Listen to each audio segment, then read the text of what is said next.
Salam sukses para pejuang P3K. Jadi pada video kali ini Uda Mamat akan membahas tentang materi kompetensi manajerial. Sebelum kita masuk pada pembahasan soalnya, terlebih dahulu kita harus mengetahui apa saja materi-materi yang keluar untuk kompetensi manajerial. Jadi teman-teman harus mengetahui materi yang pertama itu adalah tentang integritas. Integritas itu adalah suatu sikap, tanggung jawab, kejujuran dalam teman-teman dalam melaksanakan tugas-tugas sesuai norma dan aturan. Sedangkan yang kedua adalah bekerja sama. Jadi di sini teman-teman harus mampu bekerja sama dengan rekan satu pekerjaan dengan bawahan atau dengan pimpinan. Yang ketiga adalah komunikasi. Di sini sebagai seorang ASN atau seorang P3K, teman-teman harus memiliki komunikasi yang bagus dalam menyampaikan informasi kepada rekan kerja, baik itu pimpinan maupun bawahan. Yang keempat adalah orientasi pada hasil. Di sini teman-teman sebagai ASN harus mampu menyelesaikan pekerjaan itu sesuai dengan hasil yang sudah ditargetkan. Yang kelima adalah pelayanan publik.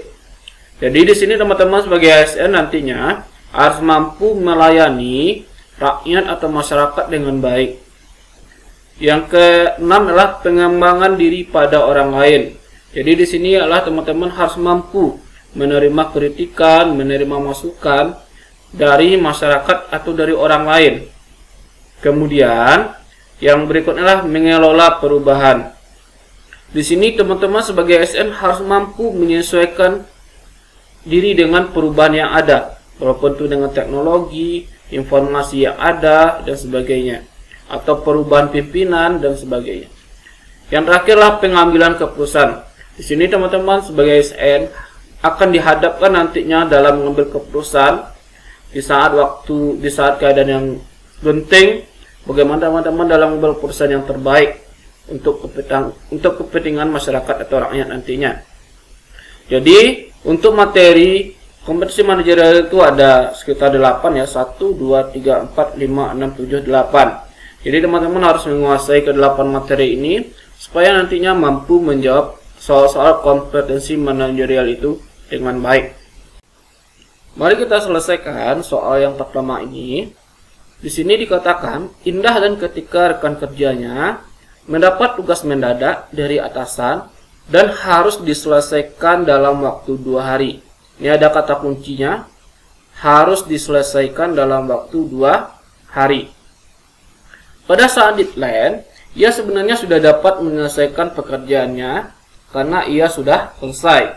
Namun, melihat kedua rekannya belum selesai, Indah ragu untuk menyerahkan pekerjaan kepada atasan. Apa yang harus dilakukan Indah? Jadi teman-teman harus memahami kata-kata kunci yang ada di soal. Kata kunci yang pertama adalah di sini tugas itu harus diselesaikan dalam waktu 2 hari. Yang kedua adalah ternyata Indah itu sudah selesai tugasnya dan kedua rekan timnya belum selesai. Di sini apa yang harus dilakukan Indah? Oke, kita lihat di sini ada 4 buah pilihan dan kita akan memilih yang terbaik. Pilihan yang pertama adalah A.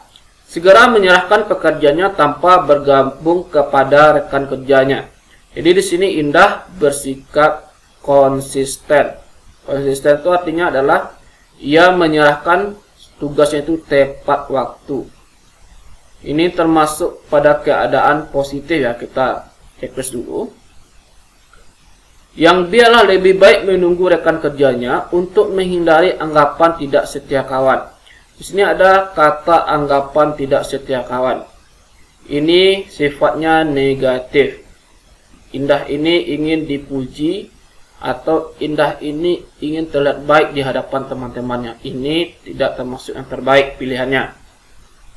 Yang kedua adalah menunggu rekan kerjanya selesai, kemudian menyerahkan pekerjaannya agar terlihat kompak. Di sini Indahnya juga ingin mendapatkan pujian dari teman-temannya supaya terlihat kompak. Ini juga sifatnya negatif. Yang D, segera menyerahkan pekerjaannya. Ini Indah melakukan penyerahan pekerjaannya. Ini sifatnya konsisten, tepat waktu. atau tepat waktu,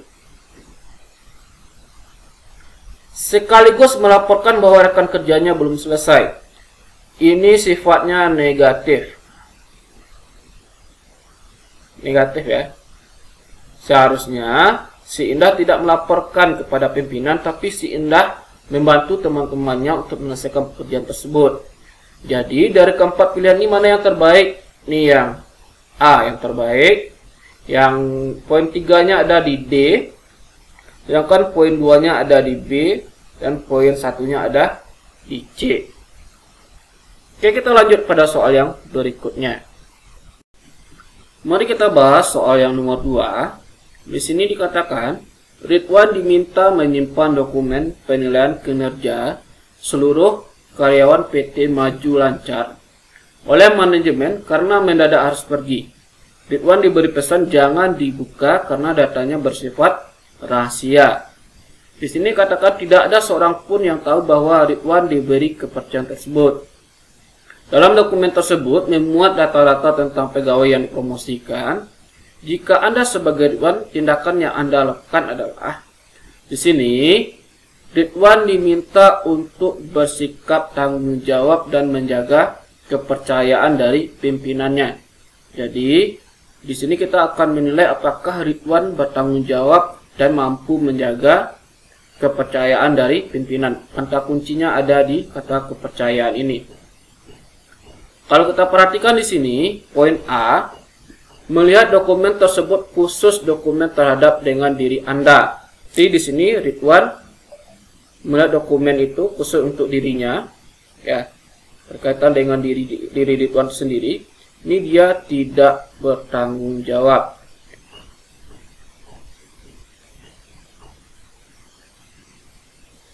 Ini negatif.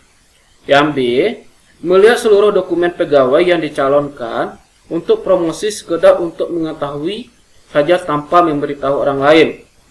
Di sini Ridwan juga tidak bertanggung jawab karena membuka dokumen tersebut. Yang C, tidak membuka dokumen karena sudah dipesan untuk tidak membukanya. Di sini Ridwan mampu menjaga kepercayaan dan bertanggung jawab. Ini positif ya. Bertanggung jawab. Oke. Ini negatif. Ini kita kasih centang dulu. Yang D, menanyakan langsung secara pribadi kepada manajer SDM tentang kesempatan Anda untuk promosi. Kalau yang D ini, Ridwan bersifat terbuka. Bersikap terbuka ya. Maksudnya adalah Ridwan akan membuka dokumen tadi seizin dari manajer SDM-nya. Jadi Ridwan izin dulu ke manajernya, baru dia membuka dokumen yang sudah dititipkan ke Ridwan tadi. Ini juga positif. Jadi antara C dan D ini mana yang lebih baik? Yang lebih baik itu ada di poin C. Ini bernilai 4. Kenapa ini yang terbaik? Karena di sini Ridwan memperlihatkan sikap bertanggung jawab dan mampu menjaga kepercayaan dari pimpinannya. Sedangkan yang D ini adalah sifat terbuka, dia izin dulu kepada pimpinan, baru membuka dokumen tadi. Sedangkan yang poin 2-nya ada di B dan poin 1-nya ada di A. Jadi untuk soal nomor 2 ini, kita diminta untuk melihat sikap tanggung jawab dan kepercayaan. Oke, mari kita lanjut ke soal yang berikutnya. Pada soal yang nomor 3, di sini dikatakan, jika saya menjadi anggota yang melanggar fakta integritas, ini ada seorang anggota melanggar fakta integritas, maka ketika mendapat teguran biasanya yang saya lakukan adalah, yang pertama katanya, memberikan alasan yang dapat diterima mengapa saya melanggar fakta integritas. Jadi di sini memperlihatkan bahwa anggota ini tidak mampu menerima kesalahan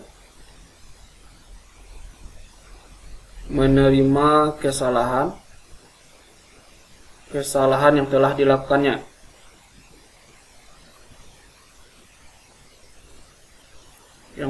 dilakukannya. Ini merupakan suatu sikap yang tidak bertanggung jawab, ini negatif. Yang B, saya akan menerima teguran. Katanya di sini dia menerima teguran karena memang salah meskipun menghadapi konsekuensi oleh anggota lain. Di sini dia mengakui kesalahan, mengakui kesalahan dan bertanggung jawab.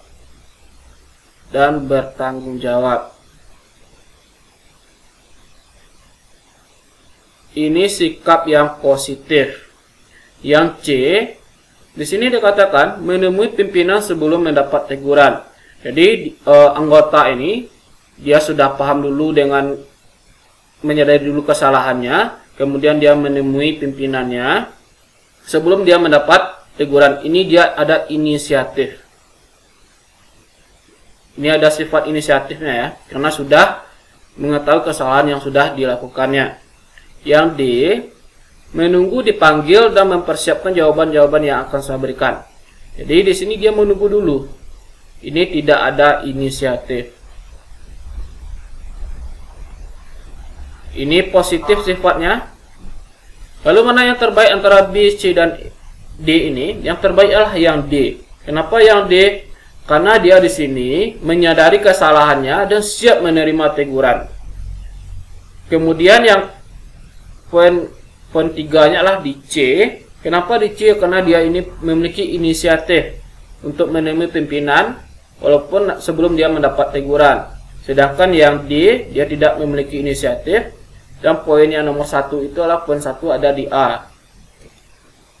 Jadi untuk soal yang nomor 3 ini adalah memperlihatkan yaitu suatu sikap tanggung jawab dengan kesalahan yang sudah dilakukan. Oke, mari kita masuk ke soal berikutnya. Pada soal yang nomor 4, di sini dikatakan, jika suatu masalah muncul dan terkait dengan hal-hal yang menjadi kewajiban saya, maka saya akan melakukan.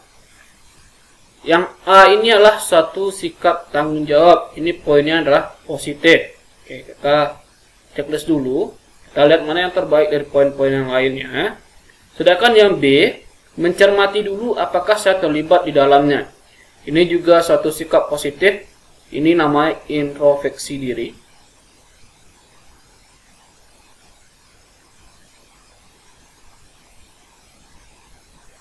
Dia melihat kepada dirinya sendiri apakah dia itu terlibat atau tidak dalam masalah tersebut. Ini juga positif. Yang C adalah melihat dulu apakah saya sebagai sumber masalah. Ini juga dia juga introspeksi diri. Ini juga sikap positif. Yang D, membiarkan masalah tetap berlangsung. Ini suatu sikap yang tidak bertanggung jawab. Ini sifatnya negatif. Kalau yang paling atasnya adalah tanggung jawab. Jadi dia akan langsung bertanggung jawab dengan masalah-masalah yang sudah timbul. Jadi ini poin 4 ada di A. Sedangkan poin 3-nya itu ada di B. Di poin 3 ada di B. Poin 2 ada di C dan poin 1-nya ada di D. Jadi pada soal yang nomor 4 ini, ketika ada suatu masalah, hal yang perlu kita lakukan adalah kita harus bertanggung jawab dengan masalah tersebut. Mari kita lanjut ke soal berikutnya. Untuk soal yang nomor 5, di sini dikatakan hampir semua pegawai di kantor instansi saya meminta uang tanda terima kasih. Ini ada kata kunci ya. Meminta uang tanda terima kasih atau atas pengurusan surat izin tertentu. Namun menurut peraturan kantor, hal itu tidak diperbolehkan. Jadi ada kata kunci dari soalnya. Di sini dikatakan bahwasanya pegawai di instansi tersebut meminta uang tanda terima kasih atas pengurusan surat izin tertentu. Sedangkan menurut aturan di kantor, hal itu tidak diperbolehkan.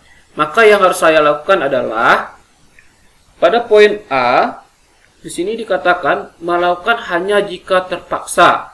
Jadi dia tetap melakukan. Melakukan hanya jika terpaksa membutuhkan uang tambahan. Ini suatu sikap yang tidak positif atau negatif. Ini adalah suatu sikap menerima ini menerima ya. Menerima gratifikasi. Di sikap yang tidak baik. Sedangkan yang poin B, terkadang saja melakukan hal tersebut. Ini juga menerima gratifikasi. Ini suatu sikap yang harus dihindari oleh ASN atau P3K. Berusaha semampunya untuk tidak melakukan. Ini juga suatu sikap yang tidak baik. Walaupun dia udah usaha, tapi suatu keadaan dia tetap melakukannya. Ini menerima gratifikasi juga. Sedangkan yang D, di sini dia menolak secara tegas untuk tidak melakukannya. Tidak ingin melakukan sama sekali. Ini suatu sikap yang jujur dan memiliki integritas.